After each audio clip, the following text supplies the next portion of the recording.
Hello students, मैं आर्यन गुप्ता स्वागत करता हूं आपका इस वीडियो में, जिसमें हम लोग पढ़ रहे हैं क्लास 12th फिजिक्स पार्ट 2, जिसमें आज होने वाला है हमारा लेक्चर नंबर 41। परमाणु वाले लेसन का प्यारे बच्चों हम लोगों ने जितना भी डेरिवेशन था और जितना भी इम्पोर्टेंट थ्योरी थी उस सबको हम लोगों ने कंप्लीट कर लिया है। तो आज की इस क्लास में हम लोग परमाणु वाले लेसन के मोस्ट इम्पॉर्टेंट न्यूमेरिकल्स करने वाले हैं। ये ऐसे न्यूमेरिकल्स हैं जो आपके बोर्ड परीक्षा में पिछले 10 सालों में पूछे जा रहे हैं। सारे क्वेश्चन अनसॉल्व से ही लेकर हम आप लोगों को बताते हैं। वीडियो बहुत ही इंपॉर्टेंट होने वाली है। वीडियो देखने के बाद अगर आप लोग इसका ऐसे ही पीडीएफ चाहते हैं तो पीडीएफ आपको हमारे टेलीग्राम चैनल पर मिल जाएगा। उसके लिए आपको हमारे टेलीग्राम चैनल को ज्वाइन करना होगा, जिसका लिंक मैं नीचे आपको डिस्क्रिप्शन बॉक्स में दे दूंगा। आप लोग वहां से जाके उसका पीडीएफ बिल्कुल फ्री डाउनलोड कर सकते हैं, उसका कोई भी चार्ज नहीं देना होगा। तो चलिए बच्चों, शुरू करते हैं आज की अपनी क्लास। इसमें आज हम लोग टोटली न्यूमेरिकल पढ़ेंगे। इसमें न्यूमेरिकल का जो भी न्यूमेरिकल मैं बताऊंगा उसका क्वेश्चन आपको यहाँ स्क्रीन पर दिख जाएगा। बाकी उसका पीडीएफ के साथ आपको हमारे टेलीग्राम चैनल पर मिल जाएगा। अगर आप लोग स्क्रीनशॉट नहीं ले पाते हैं तो टेलीग्राम चैनल पर आपको मिल जाएगा। ठीक है, तो चलिए शुरू करते हैं आज की अपनी क्लास। पहला जो क्वेश्चन है, मैं क्वेश्चन पढ़ दे रहा हूँ, क्वेश्चन आपके स्क्रीन पर आ जाएगा। क्वेश्चन कह रहा है कि 2.3 इलेक्ट्रॉन वोल्ट ऊर्जा अंतर किसी परमाणु में दो ऊर्जा स्तरों को पृथक कर देता है। मतलब दो ऊर्जा स्तरों के बीच का जो ऊर्जा अंतर है वो कितना है? 2.3 इलेक्ट्रॉन वोल्ट है। फिर कह रहा है उत्सर्जित विकिरण की आवृत्ति क्या होगी। ठीक है, उत्सर्जित विकिरण की आवृत्ति क्या होगी यदि परमाणु में इलेक्ट्रॉन उच्च ऊर्जा स्तर से निम्न स्तर में संक्रमण करता है। तो जब हमने बताया था लास्ट क्लास में कि जब इलेक्ट्रॉन ऊपरी कक्षा से नीचे निम्न ऊर्जा स्तर में आता है तो क्या उत्सर्जित करता है? ऊर्जा उत्सर्जित करता है। किस रूप में? विद्युत चुंबकीय तरंगों के रूप में। ठीक है ना, तो वही ऊर्जा की आवृत्ति हमें निकालना है। ठीक है, तो हम यहाँ पर लिखेंगे, ये हमारा पहला क्वेश्चन है, इसका सॉल्यूशन हम करते हैं। यहाँ पर देखिए, यहाँ पे लिखेंगे बोहर के अनुसार, बोहर के अनुसार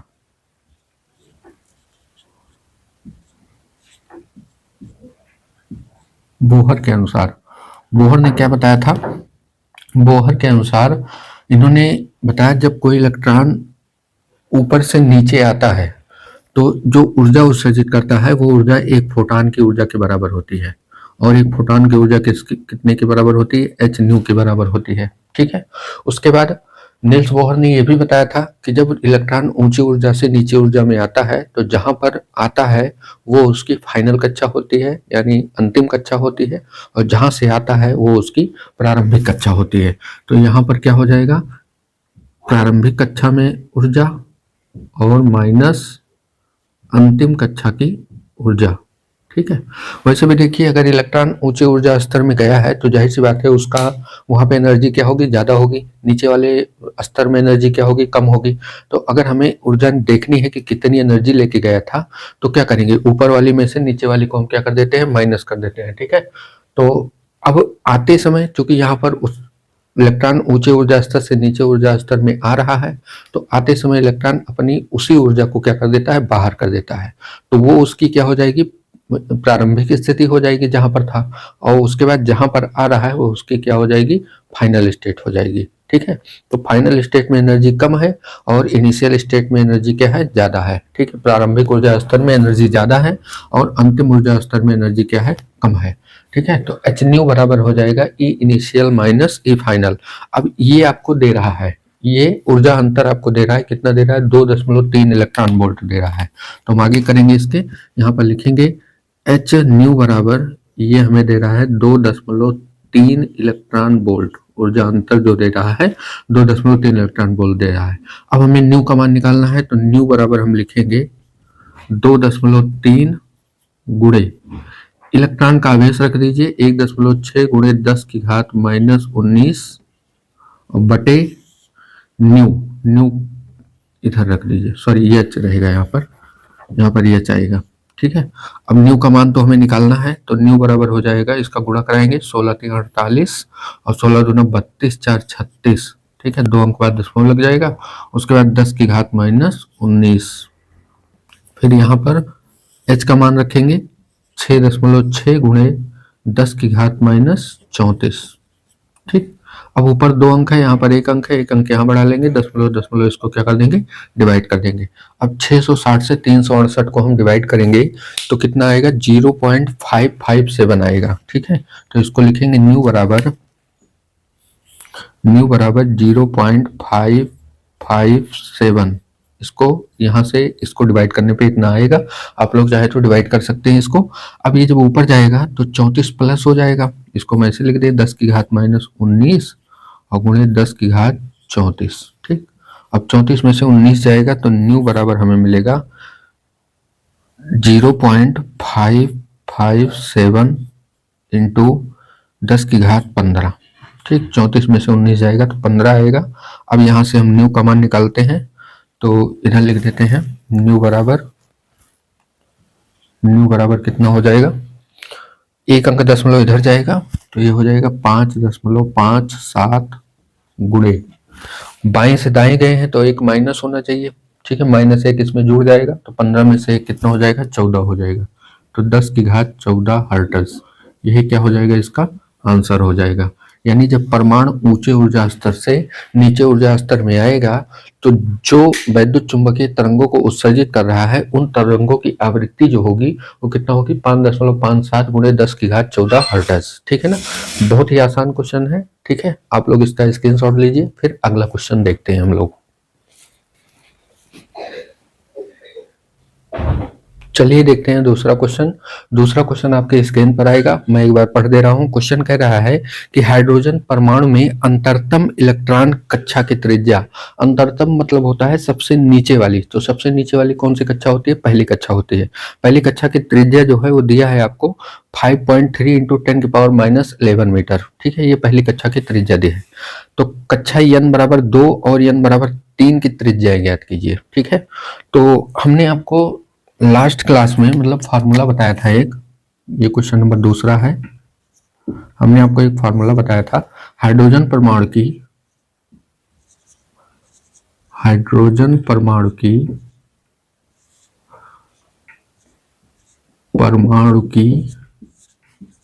nवीं कक्षा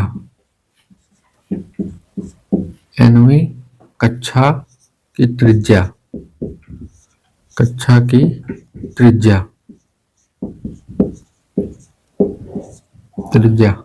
Rn बराबर 0.53 इंटू 10⁻10 और गुणे में n स्क्वायर।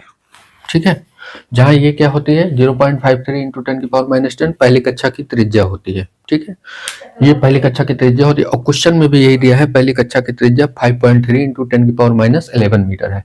अगर दशमलव आप इधर लेकर जाएंगे तो एक इसमें -1 जुड़ जाएगा, तो -1 जब जुड़ेगा तो कितना हो जाएगा, 11 हो जाएगा। यानी जो क्वेश्चन में दे रहा है 5.3 इंटू 10⁻11 ये आपका यहाँ पर मिल जाएगा।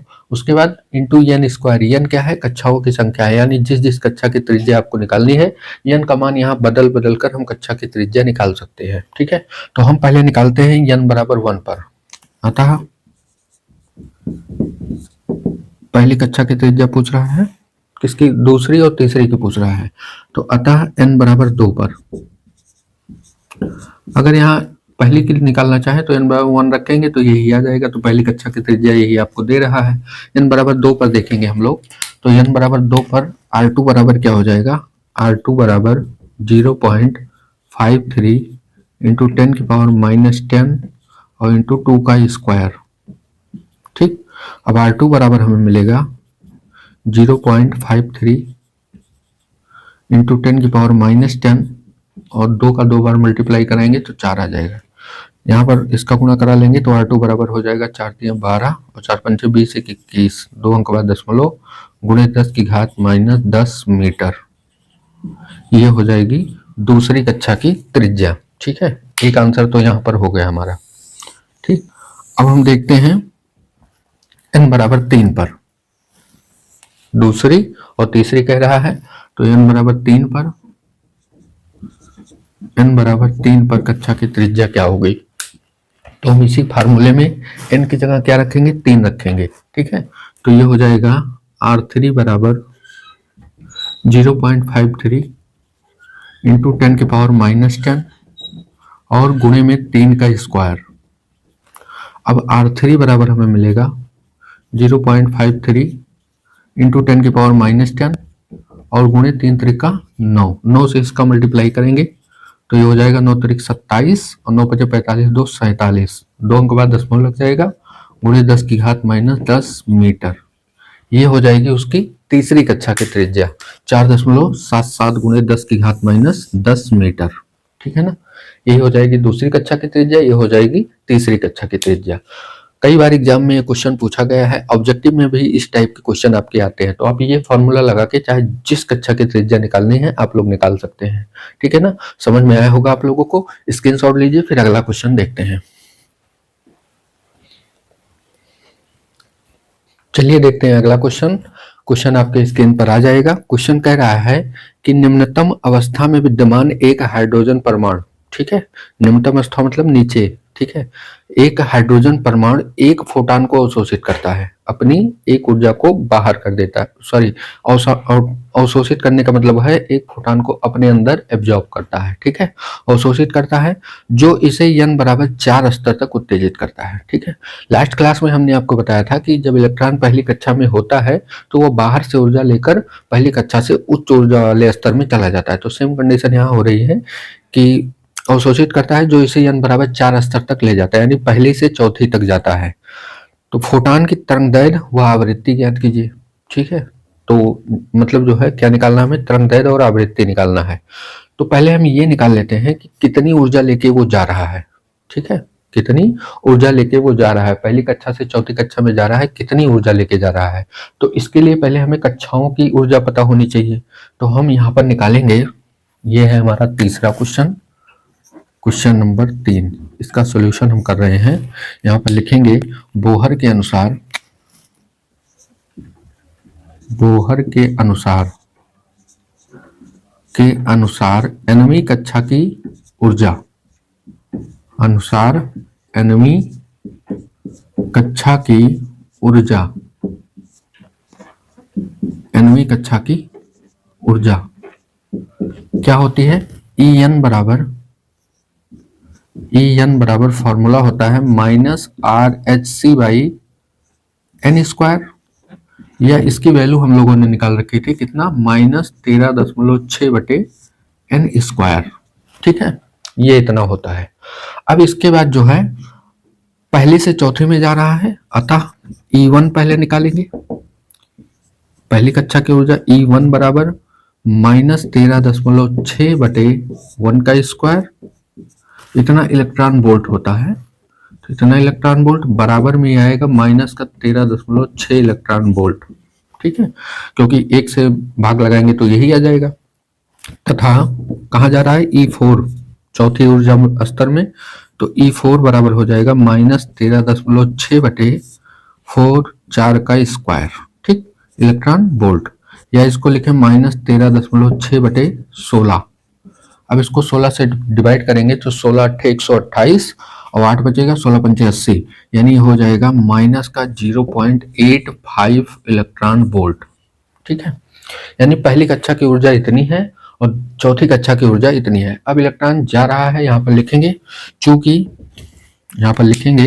चूंकि इलेक्ट्रॉन n बराबर 1 से n बराबर 4 में जा रहा है, 4 में जा रहा है, ठीक, जा रहा है, अतः कैसे जाएगा, अवशोषित कर दे ऊर्जा को, अतः अवशोषित फोटॉन की ऊर्जा, अवशोषित फोटॉन की ऊर्जा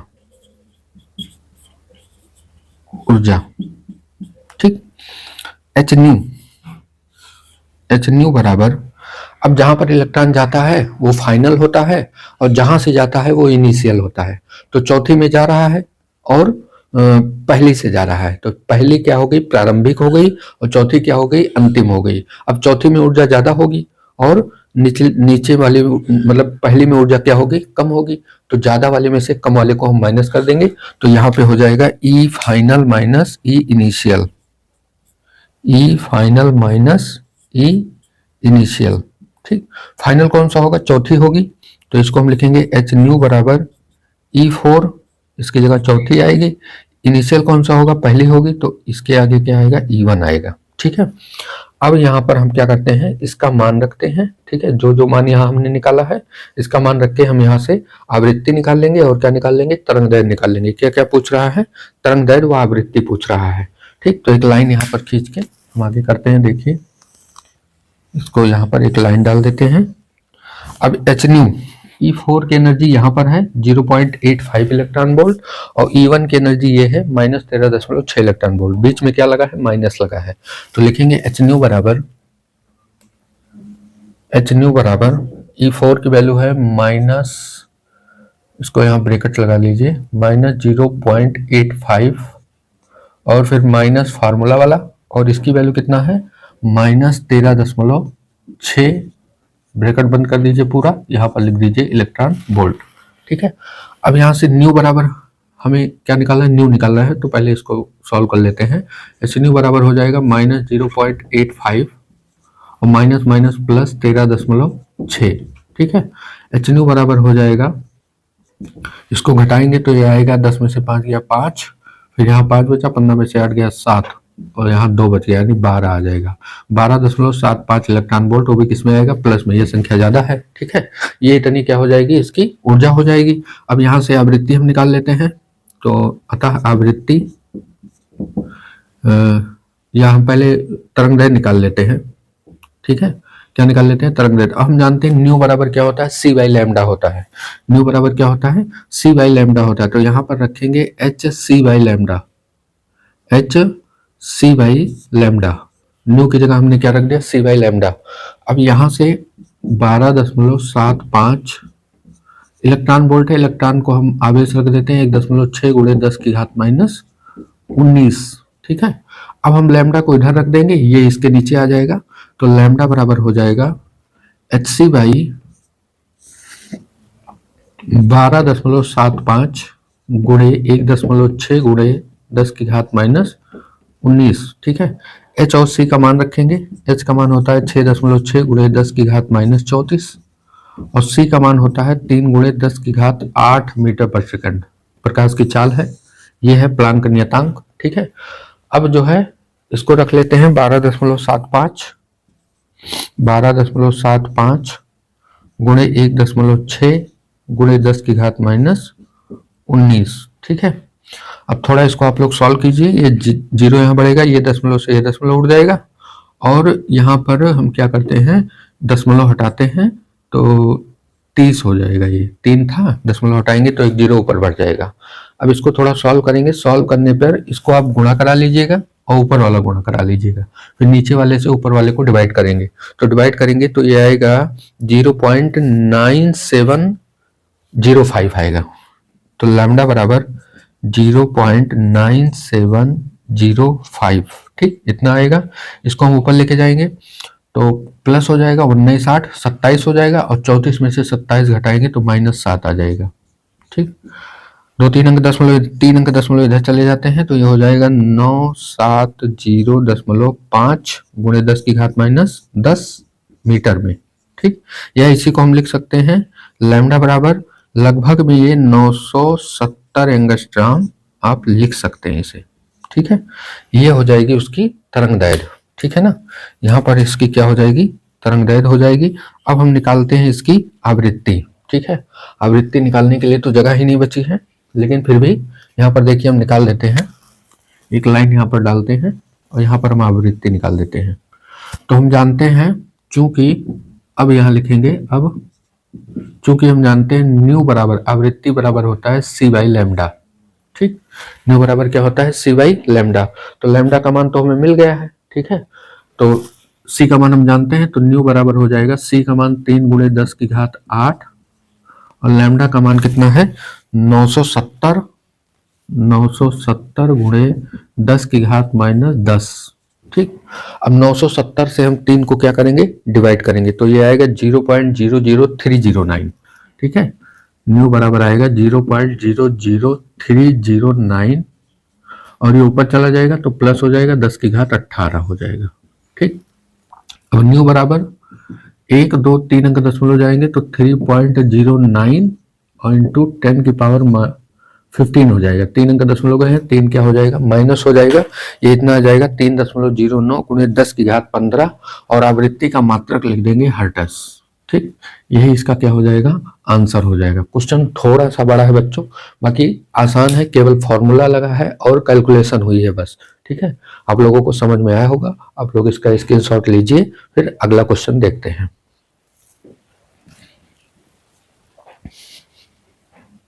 चलिए हम लोग देखते हैं अगला क्वेश्चन, चौथा क्वेश्चन। क्वेश्चन आपके स्क्रीन पर आ जाएगा, मैं पढ़ दे रहा हूं। क्वेश्चन कह रहा है कि हाइड्रोजन परमाणु की बामर श्रेणी की प्रथम रेखा की तरंगदैर्घ्य 6560 एंगस्ट्रॉम है। ठीक है, बामर श्रेणी की प्रथम रेखा की तरंगदैर्घ्य। तो कह रहा है इस श्रेणी की तीसरी रेखा की तरंगदैर्घ्य ज्ञात कीजिए। ठीक है, तो प्रथम रेखा की तरंगदैर्घ्य दे रहा है हमें, यहाँ पर क्वेश्चन नंबर 4 है। इसमें प्रथम रेखा की तरंगदैर्घ्य λ1 बराबर हमें दे रहा है 6560 एंगस्ट्रॉम। ठीक है, 6560 एंगस्ट्रॉम दे रहा है। और क्या पूछ रहा है, तीसरी की पूछ रहा है, तो λ3 हमें क्या करना है, निकालना है। ठीक, तो लास्ट क्लास में हमने आपको ये फॉर्मूला बताया था। ठीक है, अगर आप लोगों ने वीडियो देखी नहीं है तो प्लेलिस्ट बनी है फिजिक्स का बजरंग बाण सीरीज सेशन 2024-25, आप लोग उसको देखिएगा, उसमें आपको हाइड्रोजन स्पेक्ट्रम मिलेगा। वो टॉपिक आप लोग अगर पूरा देख लेंगे तो आज के जितने भी न्यूमेरिकल्स मैं आपको बता रहा हूँ आपको 100% आ जाएगा। प्यारे बच्चों, मैं आपको इसलिए देखने के लिए कह रहा हूँ कि अगर आप लोग उसको देख लेंगे तो जो मैं न्यूमेरिकल बता रहा हूँ ये तो आपको समझ में ही आएगा, प्लस इसके अलावा जो अदर न्यूमेरिकल अगर मान लीजिए आपके एग्जाम में आ जाते हैं तो आप लोग उसको अपने मन से कर सकते हैं। ठीक है ना, तो केवल थ्योरी पर ही डिपेंड मत रहिए, आप लोग न्यूमेरिकल्स भी सॉल्व कीजिए। ठीक है, टॉपिक को अच्छे से समझ के उस पर टॉपिक से रिलेटेड न्यूमेरिकल आपको करने चाहिए। ठीक है ना, तो इसलिए वीडियो को जरूर देख लीजिएगा आप लोग। ठीक, तो चलिए देखते हैं इसको। यहाँ पर हम जानते हैं बामर श्रेणी के लिए, यहाँ पर लिखेंगे बामर श्रेणी के लिए, बामर श्रेणी के लिए, बामर श्रेणी के लिए जो तरंग दैर्घ्य का फॉर्मूला होता है वो क्या होता है, 1/λ2 बामर श्रेणी के लिए। दूसरी श्रेणी बामर श्रेणी होती है 1/λ2 बराबर में r और ब्रैकेट में 1/2 का स्क्वायर और माइनस 1/n का स्क्वायर। ठीक है, क्योंकि ये फाइनल है, ये इनिशियल है, तो इनिशियल क्या होता है, अगर फाइनल 2 है बामर श्रेणी के लिए तो इनिशियल क्या हो जाएगा, 3 4 5 6। ठीक है, कहीं से भी आ रहा है तो n बराबर कुछ भी हो सकता है, लेकिन यहाँ पर हमें n बराबर क्या रखना है, बामर श्रेणी का ये फॉर्मूला होता है। अब पहली रेखा की तरंगदैर्घ्य, ठीक है, बामर श्रेणी कौन सी श्रेणी होती है, दूसरी श्रेणी होती है। ठीक है, इसको यहाँ से हटाते हैं, बामर श्रेणी के लिए फॉर्मूला होता है। अब लिखेंगे, अब हम यहाँ पे क्या कर रहे हैं, बामर श्रेणी के लिए फॉर्मूला लिख लिए, यहाँ पर लिख लीजिए चाहे आप लोग, जहां n क्या होगा, जहां n बराबर होगा 2, तो ये श्रेणी का नाम हो गया। अब कहां से इलेक्ट्रॉन आएगा, 2 में 3 से आ सकता है, 4 से आ सकता है, 5 से आ सकता है, तो 3 4 5 डॉट डॉट कहां, इनफाइनाइट से भी आ सकता है। ठीक है, उसके बाद अब हमें क्या निकालना है, पहली रेखा की तरंगदैर्घ्य दी है आपको और तीसरी रेखा की तरंगदैर्घ्य निकालनी है। तो पहली रेखा के लिए यहाँ पर लिखेंगे, अब पहली रेखा के लिए, पहली रेखा के लिए यानी पहली रेखा की तरंगदैर्घ्य, तो 1/λ1। ठीक है, यहाँ पर क्या करेंगे, 1/λ1 बराबर में r और 1/2 का स्क्वायर और माइनस। ठीक है, पहली तरंग कहाँ से कहाँ आएगी, 2 में आएगी, कहाँ से, 3 से। ठीक है, तो यहाँ n बराबर क्या हो जाएगा, 3 हो जाएगा, तो 1/, यहाँ भी स्क्वायर होता है, तो 1/3 का स्क्वायर। ठीक, इसको हम लोग सॉल्व करेंगे तो 1/λ1 बराबर में r और ये हो जाएगा 1/4 माइनस 1/9। ठीक, अब इसके बाद 1/λ1 बराबर में यहाँ पर 9 1 9 4 1 4, 9 में से 4 गया 5, 5/36, 5 का गुणा इधर करा लेंगे तो 5r बटे क्या हो जाएगा, 36 हो जाएगा। ठीक है, या इसी को हम लोग लिख सकते हैं, कितना लिखेंगे, 1/λ1 बराबर में, या λ1 का मान निकालें यहाँ से। ठीक है, λ1 का मान निकालेंगे, इसको पलट दिए हम तो ये भी क्या हो जाएगा, पलट जाएगा, ये हो जाएगा 36/5r। ठीक, 36/5R, इसको मान लीजिए समीकरण नंबर 1। ठीक है, अब हमें किसका निकालना है? तीसरी का निकालना है। तो यहाँ पर लिखेंगे अर्थात तीसरी रेखा की तरंगदैर्घ्य, एक लाइन डालते हैं यहाँ पर। उसके बाद तीसरी रेखा की तरंगदैर्घ्य निकालनी है, तो यहाँ लिखेंगे तीसरी रेखा के लिए, यहाँ पर लिखेंगे तीसरी रेखा के लिए, तीसरी रेखा के लिए, तीसरी रेखा के लिए 1/λ3, ठीक, बराबर में R, ब्रैकेट में यहाँ तो 1/2 का स्क्वायर होगा क्योंकि ये वामन श्रेणी है, तो 1/2 का स्क्वायर, जो भी श्रेणी होगी उसका नंबर यहाँ रखेंगे और उस श्रेणी में जहां से इलेक्ट्रॉन आएगा उसका नंबर इधर रखेंगे। ठीक, तो तीसरी रेखा की तरंग, पहली रेखा कहाँ से आ रही है? 3 से आ रही है, दूसरी वाली 4 से आएगी, तीसरी वाली कहाँ से आएगी? 5 से आएगी, तो यहाँ पर -1/5 का स्क्वायर हो जाएगा। ठीक, अब इसको हम लोग सॉल्व करेंगे तो ये हो जाएगा आपका 1/λ3 बराबर में R और ब्रैकेट में हो जाएगा 1/4 - 1/25। ठीक, अब इसको हम लोग सॉल्व करेंगे तो ये होगा 1/λ3 बराबर में 25 × 25 और 4, 25 में से 4 गया 21 बटे और 21 आ रहे ये और बटे 100। ठीक, हमें यहाँ λ3 निकालना है, तो λ3 बराबर हो जाएगा, इसको पलट देंगे, 100 बटे क्या हो जाएगा? 21 R हो जाएगा। इसको मान लेंगे समीकरण नंबर 2। कहीं भी अगर आपको ऐसा क्वेश्चन मिल जाए कि एक की वैल्यू दे रहे दूसरे की पूछे, तो वहां पे हम क्या देते हैं? भाग देते हैं। ठीक है, समीकरण 1 को समीकरण 2 से भाग दीजिए या समीकरण 2 को समीकरण 1 से भाग दीजिए। तो हम यहाँ पर लिखते हैं समीकरण 2 को हम भाग दे देते हैं 2 भागे समीकरण 1। ठीक है, कोई जरूरी नहीं है, आप 1 को 2 से भाग दे देंगे तो भी वैल्यू आ जाएगी। ठीक है ना, तो यहाँ से समीकरण 2 क्या है? λ3 है, समीकरण 1 क्या है? λ1 है। ठीक, λ3 की वैल्यू ये है कितना? 100/21R और बटे λ1 की वैल्यू है 36/5R, तो यहाँ पर 36/5R। ठीक, अब इसका मल्टीप्लाई यहाँ हो जाएगा, इसका मल्टीप्लाई यहाँ हो जाएगा। ठीक है, तो मल्टीप्लाई जब इसका करेंगे तो ये इसको हम यहीं पर करते हैं, ये हो जाएगा 100 × 5R और बटे 36 × 21R।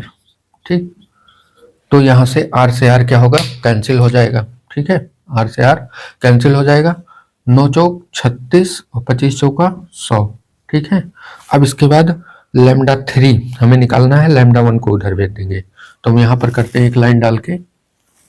देखिए, λ1 को उधर भेजेंगे तो 25 पंचे 125 और 21 नवैया क्या हो जाएगा? 189 हो जाएगा, तो 125/189 में हम λ1 का गुणा करेंगे, तो λ3 बराबर हो जाएगा 125/189 और गुणे λ1। इसको λ1 की वैल्यू ये दी गई हमें 6560, तो λ3 बराबर हो जाएगा 125/189 और गुणे 6560 एंगस्ट्राम। इसको एंगस्ट्राम में ही रखते हैं क्योंकि आंसर हमें किस में चाहिए? एंगस्ट्राम में ही चाहिए। ठीक है, तो इन दोनों का गुणा करा लेंगे तो ये आएगा 82 लिखकर 4 0।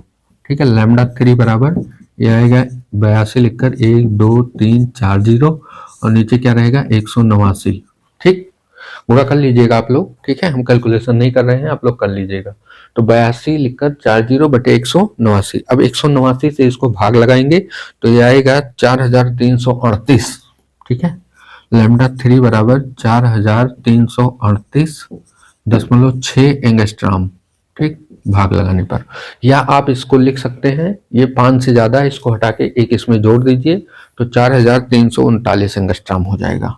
तो λ3 आपको मिलेगा 4339 एंगस्ट्राम, यानी तीसरी रेखा की जो तरंगदैर्घ्य होगी वो क्या होगी? 4339 एंगस्ट्राम होगी।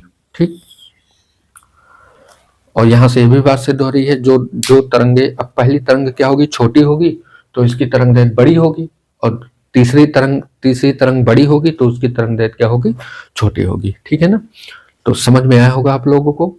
ठीक है, स्क्रीनशॉट लीजिए और वीडियो जरूर देख लीजिएगा लास्ट क्लास वाली। ठीक है, ताकि आप लोगों को अच्छे से समझ में आ जाए। चलिए देखते हैं अगला क्वेश्चन। अगला क्वेश्चन स्क्रीन पे आ जाएगा। क्वेश्चन कह रहा है कि पाश्चन श्रेणी में विद्यमान स्पेक्ट्रमी रेखाओं की लघुत्तम तरंगदैर्घ्य क्या है। ठीक है, तो पाश्चन श्रेणी जो होती है वो तीसरी श्रेणी होती है। ठीक है, तो यहाँ पर लिखेंगे क्वेश्चन नंबर 5 है, यहाँ पर लिखेंगे पाश्चन श्रेणी के लिए,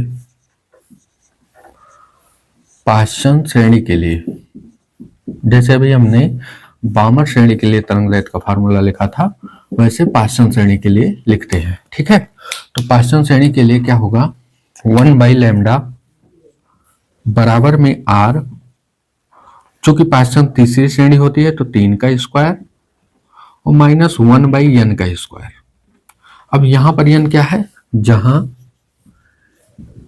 n बराबर क्या है, इससे बड़ी 4, 5, 6 डॉट डॉट इनफाइनाइट। ठीक, मतलब 3 में इलेक्ट्रॉन आएगा कहीं से, चौथी में, पांचवी से या छठवीं से। ठीक है, तो हमें क्या कह रहा है, क्वेश्चन कह रहा है स्पेक्ट्रमी रेखाओं की लघुत्तम तरंगदैर्घ्य। ठीक है, लघुत्तम मतलब सबसे छोटी, तो सबसे छोटी तरंगदैर्घ्य किसकी होगी, जो सबसे बड़ी लाइन होगी। ठीक, सबसे छोटी तरंगदैर्घ्य उसी की होगी जो सबसे बड़ी रेखा होगी। तो सबसे बड़ी रेखा कहां से आएगी, अनंत से आएगी, इससे बड़ी नहीं हो सकती है। ठीक है, तो n बराबर क्या हो जाएगा, इनफाइनाइट हो जाएगा। तो यहाँ पर लिखेंगे अतः लघुत्तम तरंगदैर्घ्य के लिए यानी 1/λ मिनिमम लघुत्तम।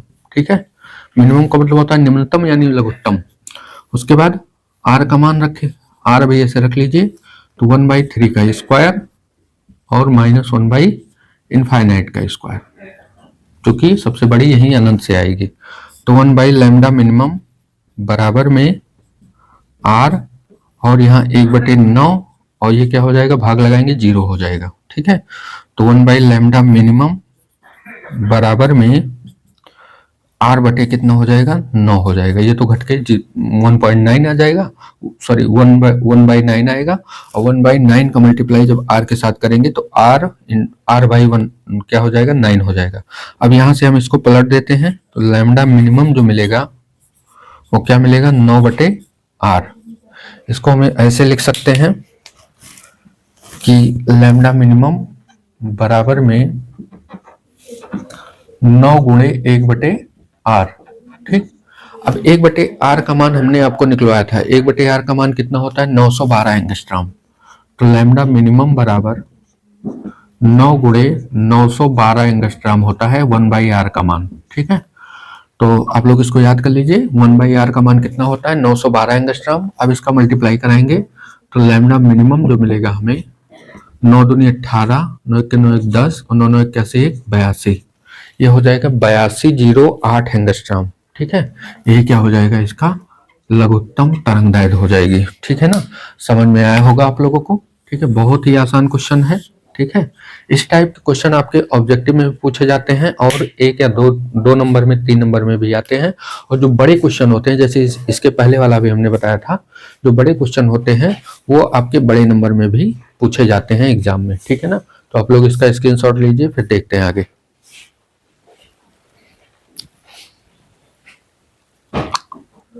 तो आज के लिए इतना ही रखते हैं बच्चों। वीडियो बहुत ज़्यादा बड़ी हो जाती है क्योंकि क्वेश्चन थोड़ा बड़े बड़े होते हैं। ठीक है, लेकिन अगर आप लोग चाहेंगे तो हम यहाँ पर आपके लिए बड़ी वीडियो भी लेकर आएंगे। ठीक है ना, बस आप लोग वीडियो को पूरा देखिएगा। यहाँ पर जो भी न्यूमेरिकल बताए गए हैं, एक एक न्यूमेरिकल्स आपके एग्जाम के पॉइंट ऑफ व्यू से बहुत ही इंपॉर्टेंट है। ठीक है, तो PDF आपको हमारे टेलीग्राम चैनल पर मिल जाएगा। बाकी आप अपनी फिजिक्स की अच्छी तैयारी करने के लिए चैनल को जरूर सब्सक्राइब कीजिएगा और वीडियो को शेयर भी कीजिएगा अपने दोस्तों में। तो मिलते हैं अब कल की क्लास में, तब तक के लिए आप लोग पढ़ते रहिए, मस्त रहिए। जय हिंद, वंदे मातरम।